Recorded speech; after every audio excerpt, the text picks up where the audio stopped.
Hey there, Libra. This is your week ahead forecast. This is your ascendant forecast going from Monday, the 15th of December, right the way through to Sunday, the 21st of December, 2025. Now, this is a really active week. We cannot deny that. We've got Mars going into Capricorn. He's very, very strong in the sign of Capricorn. The last time he was there was he has a cycle of 23 months, so it's been quite a while since he's been in Capricorn, and so I do think he's going to want to get down to business. We've also got the very potent new moon in Sagittarius in a conjunction with the Galactic Centre. And we've also got the solstice, the winter solstice. If you're in the northern hemisphere, or if you're in the southern hemisphere, you've got the summer solstice. So this is really showing us that things are about to change. Moreover, we've also got a whole series of exact squares happening in this week ahead, from the personal planets to some of the slower moving planets. And to me, this is really showing us that we are coming out of a phase in a really big way, but right now we're challenged to learn the lessons of it as well. So this is a very, very deep week, especially considering the timing that we're coming up to the Christmas holidays, if you celebrate Christmas, or holidays if you don't, or nothing, in fact. But we're coming up to the end of the year, which also seems to add a certain amount of pressure onto people. So yeah, there's a lot going on. What I'm going to do is take you through the week ahead on a step-by-step basis. If you're new to this channel, my name's Louisa. Hello, welcome to Feel Good Astrology. And I'm just going to get going by, first of all, just thanking all the people who are very kind enough to support my channel in a whole multitude of ways. So thank you so much. So I've got two charts here. This is the first chart based on midnight in the London time zone. That's London, UK.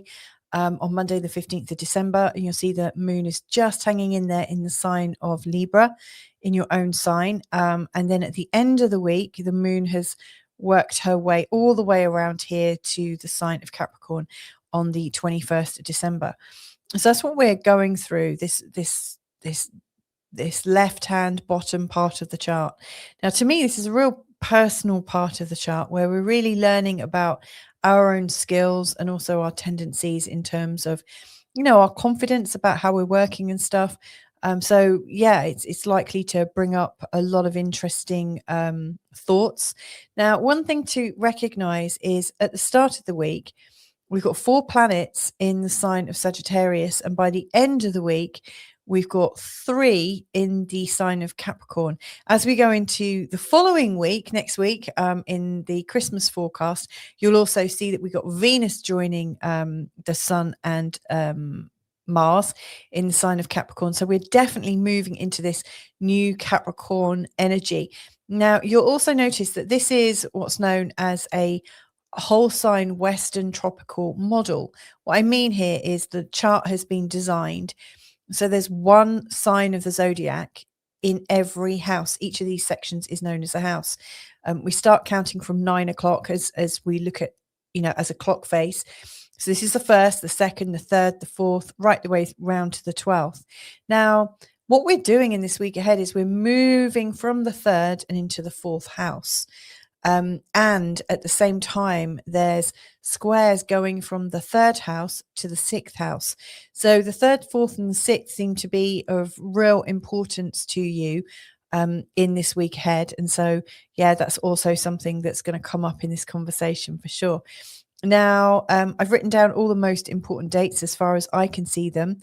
And so on Monday, the 15th, as we're starting, we've got the moon going into our 2nd house in the sign of Capricorn, sign of Scorpio, got Mars going into Capricorn. So the 2nd and the 4th house are really emphasized. Now, the 2nd house is all about how much money you earn, how readily you receive things. Do you feel like you've got all the resources that you might need? Have you got the confidence? Do you feel like you've got the right confidence, a level of confidence to be able to feel good in life? Do you feel buoyant? This is a very sort of industrious place. And it's often a place where we can go to great lengths to earn money. So the moon coming in here could be showing a bit of a money drama in the lead up to the holidays. You might be a little bit, worried about how much you've got, have you got access to it? So, my recommendation is the moment you hear this maybe think about, how can I get access to money? If money is a bit of a concern, it's best to draw it out the bank so that you've got it to hand, and make sure that, if you're going shopping or anything like that, you might want to just double check that you've got the right PIN number, that you've got identification, whatever it is that you might need in terms of sorting out your money and your resources. With a moon here as well for a couple of days between the 15th and the 17th, it's also a time when I think you're really in need of reminding yourself just how precious you are. I know it's a funny thing to consider for ourselves, but this is a time when you're building value for yourself. And the moon here can make you a little bit emotional about receiving praise and feeling like you've done a great job. But it's interesting as well, because Mars in the 4th house, this is about the home and the family. It's also about your early childhood programming. So on the psychological level, you might be reminded of your inner journey to self-confidence, especially in light of your childhood and your family and how they listen out for you in the world. But, if you're looking at this from a financial and physical perspective, you might have some concerns. Do you have all the resources you need at home for the holidays, for yourself? Do you have everything? And so I do think there is this energy of enoughness that is being explored between the 15th and the 17th, which I think is really important. Now, also talking of enoughness, one of these exact squares is coming in on the 17th. This is Wednesday, the 17th. And so we've got the sun in an exact square with Saturn. Now, all of these aspects that I've got listed here, they start to come in, 3 or 4 days, sometimes 5 days before. And so one of the planets, the faster moving planet, is coming into that exact alignment. And then they have their moment that's exact. And these are all the ones that I'm listing.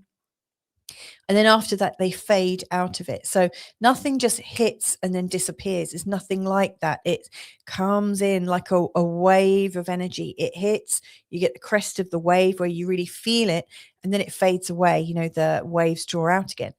And so by the 17th, you will have already felt the sun in a square to Saturn. Saturn in your 6th is showing where maybe there's a feeling that there's somebody's got authority over you. You might also have the sense that there's lots of things that you have to do, and you might be judging yourself badly for not getting all those things that you have to do done. Saturn can be a hard taskmaster, and when he's in the 6th house, which is the place of where you're getting everything resolved, fixed, etc. And the sun right now is where you're radiating and sharing, and sharing in the 3rd house is lovely, by the way. So on the one hand, you're really wanting to be social, you're wanting to open up and share and connect people and kind of be weaving in and out of social situations. I look like a hula girl now, don't I? So you're kind of weaving in and out. At the same time, there's something else going on now. Is it somebody actually bullying you, or is it you bullying yourself? Like, oh, this is all well and good, but what about the Christmas cake or whatever it is? I haven't wrapped presents, or I haven't even bought presents. Whatever it is, according to what you do at this time of year, it just feels like the pressure is mounting. Now, on the same day, the moon is also coming into, this is on the 17th, the moon is coming into the sign of Sagittarius, bringing about a couple of days, where you're really starting to, again, feel the need to be social. You're not wanting to be at home getting things done. So, I don't know how possible it is ahead of time to pay somebody to help you, to buy in a bit of expertise, to buy online and get other people delivering things. I don't know, but right now I would say the way you can manage your time resource and your money resource can probably be tweaked so that you can do the things that you really love to do with the people that you really love. To me, that feels really important. And, as you're coming into the 18th on Thursday, Venus comes into, where is she? There she is. Venus comes into an exact trine with Chiron from the 3rd house to the 7th house. And to me, anywhere where you've held back from connecting with people, anywhere where you've been a little bit too cautious, a little bit worried, are they going to like me or not? To me, this is a symbol on the 18th that something is healing, something is repairing. It feels like you're soothing yourself a little bit. There's a heart opening coming.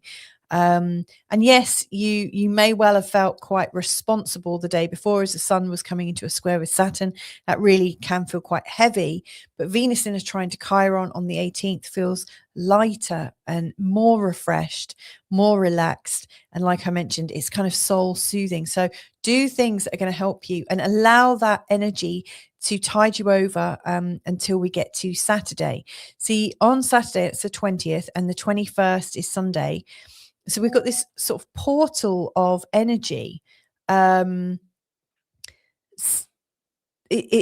interesting because the new moon in Sagittarius, it happens every year, but not always at the exact spot of the Galactic Centre. Now, this is aligned to the center of our galaxy. Now, it's so important. You know, it's seen as a almost like a portal of our karmic understanding, our mythical journey, our earth vision. I mean, it really is taking things up a notch in our perception and our possibilities. Now, I spoke earlier this week to Tressa Grealish from the beautiful channel Goddess Inspire on YouTube. I don't know if you've seen it, but she's a galactic astrologer. And I've interviewed her before. She's really great. She's really enthusiastic and heartfelt. I love her. Really open-hearted.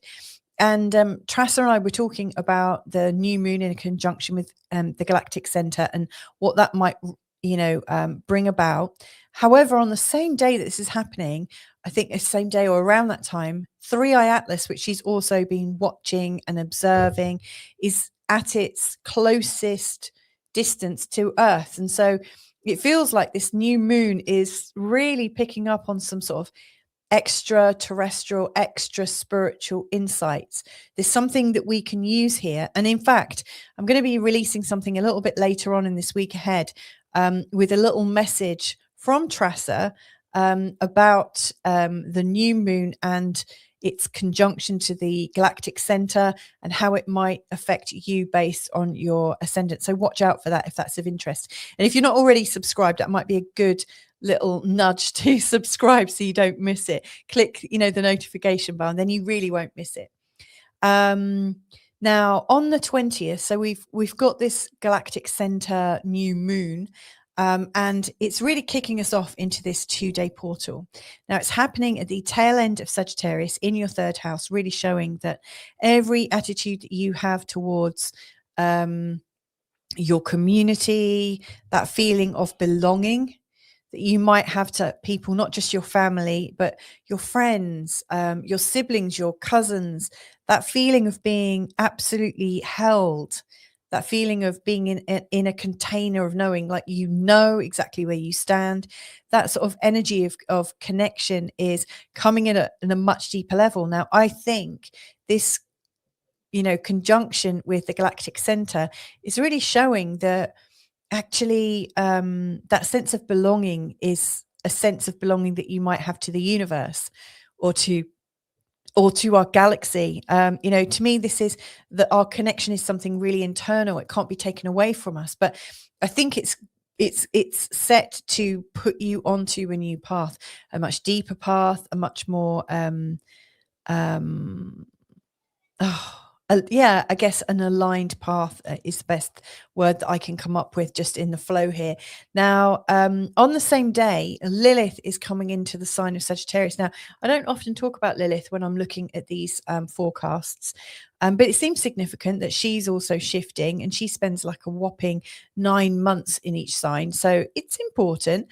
Now, when she comes over into the sign of Sagittarius, she's really opening up, and her need to reveal the truth and to be truthful. And, maybe that truthful energy in a tight-knit community is a bit like a fart in a spacesuit.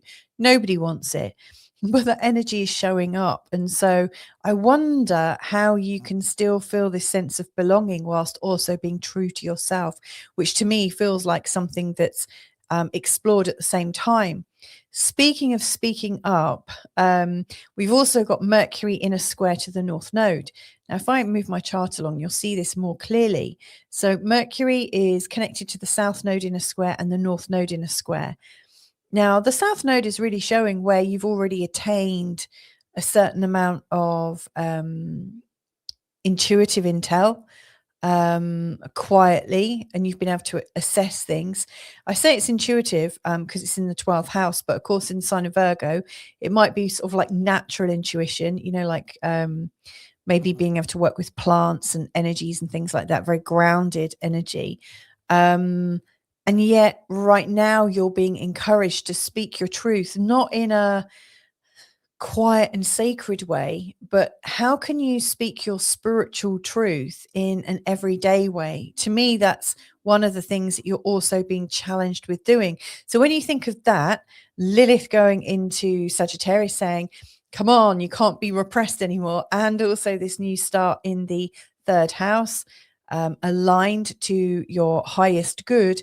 To me, it just feels like whatever you consider about belonging to the tribe, it's gonna be changing, and it might involve overcoming your fears about not being good enough and things like that.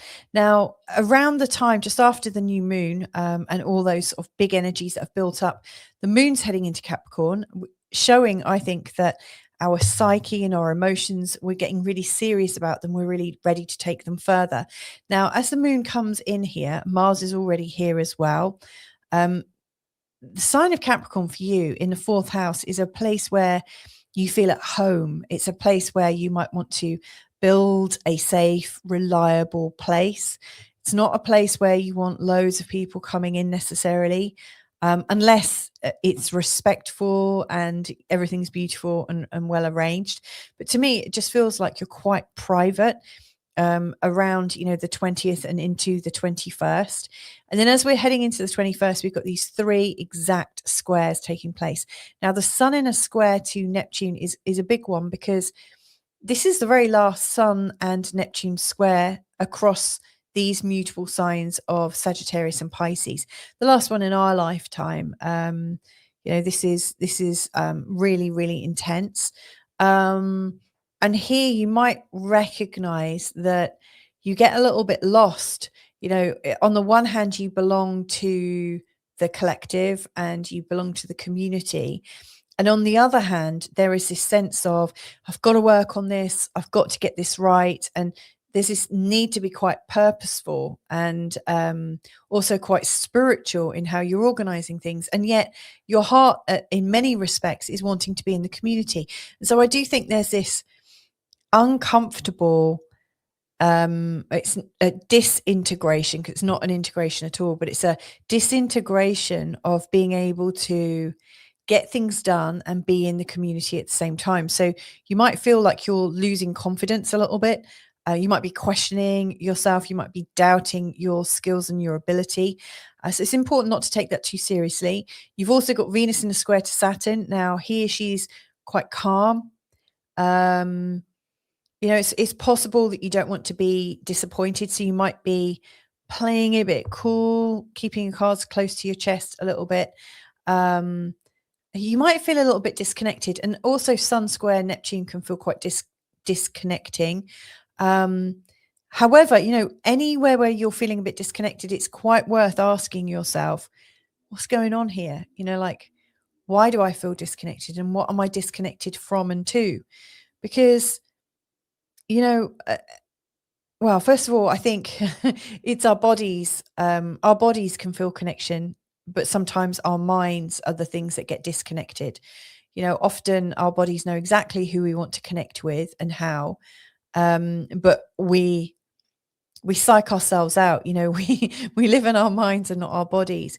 And so you might want to ask, what mind games have I got going on right now, or what does my mind fear is going to happen if I connect at a deep level? So I do think it's bringing up some fears. And then Jupiter in a square to Chiron, that's been going on for a while now. On the one hand, it feels like things are going well in your career, On the other hand, there's a vulnerability around your partner, almost as if, if I focus on my wonderful expansion, how am I going to look after my partner or make sure my partner is okay? Or maybe your partner is struggling a little bit with your success. I don't know. But to me, there's also that this is an ongoing one. This has been going on for quite a couple. Well, I think at least 2 months. It's going to stay with us for quite a while longer as well. So it's nothing new. But when you put all three together, it's just showing a little bit of doubt coming in. That have I got things right? Have I done enough? Have I done this, that, and the other? And where is this going to lead me? I think you may well be feeling a little bit lost as we're coming into the December solstice, whether it's winter or summer. Suffice to say, what I really think this week ahead is working towards is to bring up every little fear and insecurity so that you clearly see it. And the great news is, as the sun goes into Capricorn, and it's going to, it's going to be working with Mars quite closely. As we're going into next week, you're going to have Venus also working quite closely. I actually think you've got the opportunity to be able to take purposeful, practical action to resolve anything that's not quite working. Once we've got Venus, your ruling planet, in the 4th house, with Mars, who's exalted in the 4th house, and the sun here, you're going to be in a very purposeful place for the season ahead. I think you're going to be able to knock on the head a lot of these niggly insecurities, but you can't knock them on the head if you don't know they're there. And I think that's what's really going on in this week ahead. Also, when we think about the dates coming up next week, whether you celebrate holidays or Christmas or nothing, I just think this time of year brings up quite the mind bend and stretch, because there's all sorts of implications and expectations put on people which are not entirely comfortable. So all this is coming up a bit like, as much as I love my parents, if I know they're coming to stay, I go into this place of anxiety and at the same time excitement to see them. I'm fascinated and excited to see them. And also there's an insecure part of me, which you might relate to here when I share it quite openly and quite embarrassingly. But there's a part of me that says, what if they think I've aged or changed, or I'm not good enough to, like all these little irrational fears, some of them rational as well, but they all start bubbling up to the surface. I think, when we are excited and we have these heavy expectations on big events, I think it can take its toll. So yeah, as we're coming into the solstice, everything's coming up. But once we hit that solstice, it's like we bring out the big guns and we're really going to work on it step by step in that true, patient and determined Capricorn way. So I hope that's helpful for you. Now, if you want more, then you might be interested to know that my community is now free. It's completely free to come aboard and to try out just to listen to my forecasts and enjoy them. I've got career-based ones, love-based ones, daily moon ones. So it's completely free to join. I'm also in my community space going to be teaching 3 terms of a curriculum that I've designed. I think is going to give you a really good introduction to interpretive astrology, so that you start to work with astrology in your own way and it starts to really gel, so it becomes your everyday language, so like you see things and you can put it into your own words and you can intuitively work with it. It's like living astrology. That's what we're going to be learning. So if that also sounds like something you'd like to do, get in touch via my community. All the details are below. It's www.school, that's SKOOL.com/feelgoodastrology, or I'm going high tech here. You can even scan the QR code above me. And that will take you directly there and, help you download the app as well, I think. So, if that's of interest, get in touch. Have a beautiful week ahead and catch up with you real soon. Lots of love. Bye for now.